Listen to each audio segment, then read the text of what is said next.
Bonsoir Luc Ferry, ancien ministre de l'Éducation nationale, philosophe bien sûr. Bonsoir Malek Bouti, le socialiste proche de François Hollande. Vous êtes content, vous avez la pêche, vous avez l'impression que le sondage de ce soir, il y a un sondage Opinionway Le Figaro qui donne 54 pour François Hollande et 46 pour Martine Aubry, mais avec Martine Aubry qui remonte de 4 points et François Hollande qui baisse de 4 points. Parce que c'est un deuxième tour. Mais 54-46, c'est quand même au point de départ assez bien. Mais vous croyez toujours les sondages? Ils n'ont quand même pas été très... Moi, je trouve que les sondages ont été justement, c'est une des leçons. Ça leur arrive de se tromper, ça leur arrive de ne pas voir des phénomènes. Mais là, je trouve que globalement, les instituts avaient bien précisé qu'ils avaient 5 points de marge, qui était énorme en sécurité. Or, ils se sont trompés de 2 points. À peu près, un peu même à moins. Ils ont même la percée d'Arnaud Montebourg avait été vue par les instituts de sondage. Donc, il y a quand même une certaine fiabilité, même si je ne vais pas échapper à la règle. Les seuls bons sondages, ce sont ceux qui sont d'accord avec vous. Alors, Arnaud Montebourg, ce soir, a rendu public sa lettre et on va essayer de la décortiquer un petit peu ensemble parce qu'on va demander à François Hollande, à son représentant sur le plateau, à Malek Bouti, s'il va, comme le demande Arnaud Montebourg, reprendre le contrôle du système financier, à appliquer le protectionnisme européen, social et écologique, autrement dit, je cite Arnaud Montebourg, la démondialisation, et faciliter l'avènement de la 6e République avec un volet sur la lutte anti-corruption. Voilà les 3 conditions. Il dit, peut-être votre avis tout de suite Luc Ferry, il dit c'est majoritaire chez nos concitoyens, pas seulement à gauche, chez nos concitoyens. Oui, enfin, ce sont des thèmes très, très populaires, mais je crois qu'on se trompe en exagérant l'importance de Montebourg. Je nie pas du tout sa performance individuelle qui est formidable. C'est un type qui a beaucoup de talent, il est beau gosse en plus, tout ça. Dans l'univers médiatique, ça joue, et il argumente très bien.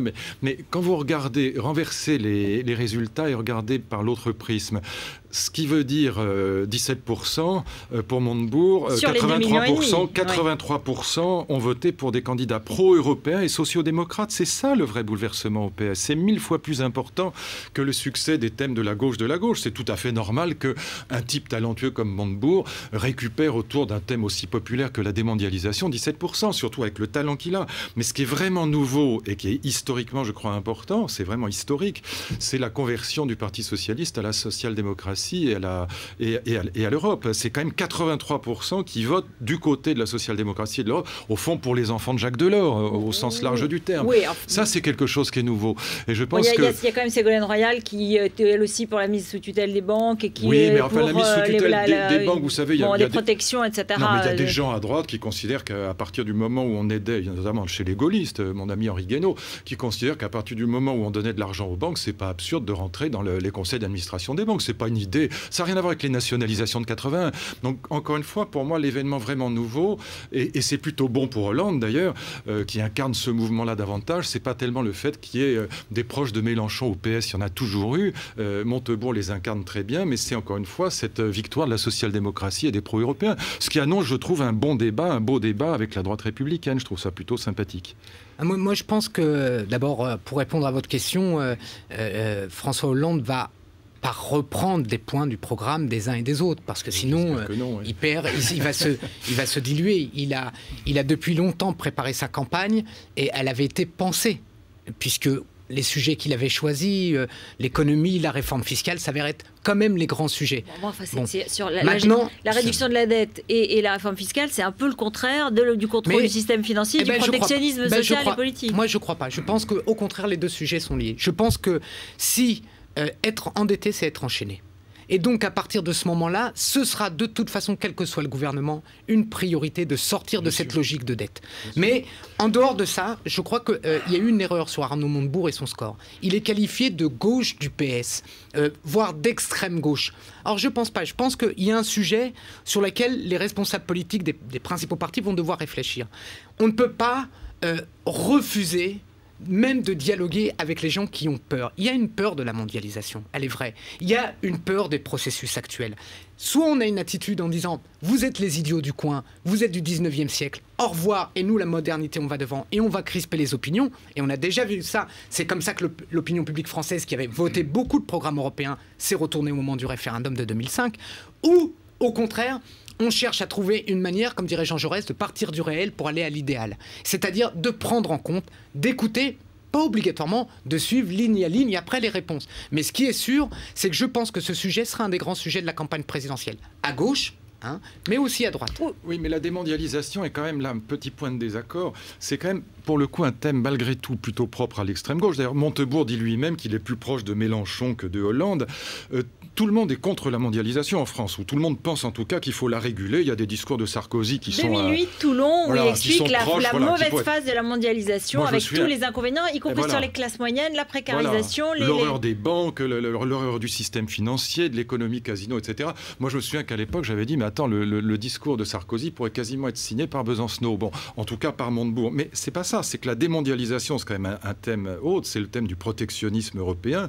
Et là, il faut quand même dire que c'est un thème évidemment populaire, mais aussi très démagogique. Pourquoi ? Parce que d'abord, la démondialisation dans un seul pays, ça n'a strictement aucun sens. Imaginons même que Montebourg soit président de la République, il resterait encore à convaincre les autres Européens.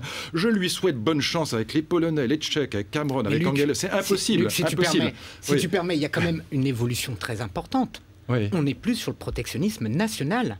C'est qu'au moins, il y a quand même une avancée qu'il faut souligner, qu'on n'a pas assez soulignée. Oui, c'est la différence avec Marine Le Pen, d'accord. Non, mais oui. c'est pas rien, parce que moi qui suis pro-européen, je suis pour que l'Europe soit respectée. Soit respectée à ses frontières. Je suis pour que l'Europe n'accepte pas le dumping salarial, le dumping fiscal en son sein ou à l'extérieur. Donc, on peut pas dire qu'il y a là un discours réactionnaire au sens de retour en arrière chez des gens qui demandent quand même à l'Europe un peu de s'incarner et un peu de savoir se faire respecter. Si j'étais à la place de François Hollande, mais voilà, je parle comme ça en plaisantant, mais je reprendrais ce que Hubert Védrine avait dit dans son rapport sur la mondialisation, avec le thème, à mon avis, beaucoup plus intelligent, et là, celui-là, il devrait t'aller tout à fait bien, qui est le thème d'une protection sans protectionnisme.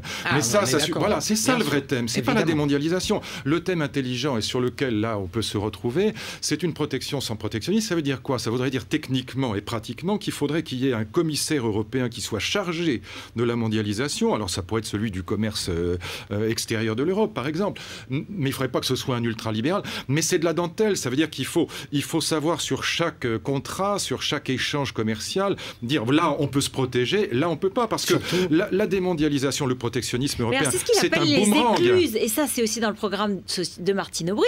C'est les écluses. Oui, mais il dit que c'est celui de Martine Aubry pas suffisant.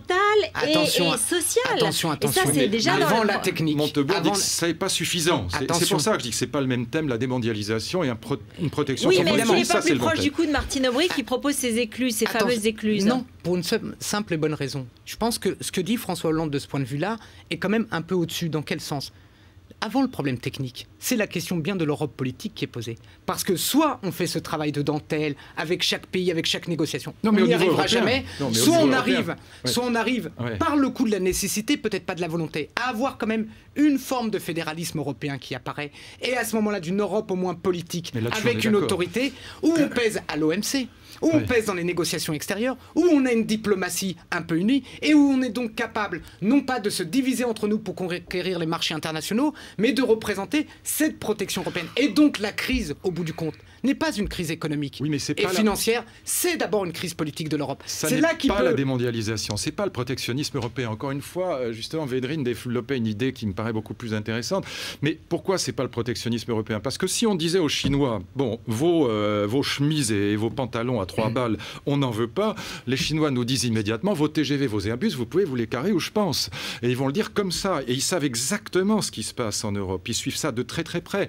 Et voilà pourquoi je dis que c'est une question de rapport de force. Ils font plus seulement des t-shirts. Le bon exemple, c'est par exemple... Le rapport de force n'est pas le même quand on est toi qui aimes le foot, c'est le ballon de foot pakistanais qui est fabriqué par des enfants de moins de 10 ans. Et là, on dit non. Là, on a raison de le faire. Mais il faut le faire au coup par coup. Ça ne veut pas dire que c'est une politique binationale. Ça veut dire que c'est au niveau de l'Europe et dans la Commission européenne qu'il devrait y avoir un type vraiment costaud ou une nana vraiment costaud qui est commissaire et qui est entouré de vrais économistes mais qui soient des fins politiques pour essayer de mettre ça en place. Mais un gros protectionnisme avec des territoires, on est mort. Parce que le problème aujourd'hui, c'est que les conseillers de Martine Aubry, excuse-moi, comme Daniel Cohen, disent et répètent depuis 3 ans que la grande chance depuis 3 ans par rapport à la crise, c'est qu'on ait évité l'erreur majeure de 1929, à savoir le protectionnisme. Évidemment. Donc ne mélangeons pas tout, tu vois. Moi, je suis pas. Non, je parle pas ça. Je dis pas ça pour protectionnistes. oui. Mais je pense qu'aujourd'hui, quand François Hollande dit la crise est d'abord une crise politique, oui, il a c'est raison. pas qu'elle Oui, se il a réduit raison. à la politique, mais Non, elle est d'abord aujourd'hui, politique, on le oui. voit bien. Et quand on est interpellé par rapport à la crise financière et la crise grecque, de la dette grecque en particulier, on voit bien la difficulté. C'est qu'il n'y a pas une décision européenne. Chaque nation, ce soir, il y a la Slovaquie, doit se décider. On attend chaque pays, mais à chaque pas, moyennant quoi, on est toujours en retard d'un ou deux trains. Donc, je pense que une des questions qui est posée, et en ça, c'est une perspective intéressante, c'est que par la loi de la nécessité, la question, et là, il y a une convergence avec le discours d'Arnaud Montebourg et d'autres personnages politiques, une convergence autour de l'idée que on a besoin de cette Europe politique et on a besoin à partir de ce moment-là des mécanismes, les écluses ou d'autres systèmes, chacun inventera et l'ingéniosité ne manque pas. Mais en tout cas, ce qui est clair, c'est que c'est un thème qui va être un thème très lourd parce que c'est la seule réponse à la crise. Merci beaucoup à tous les deux.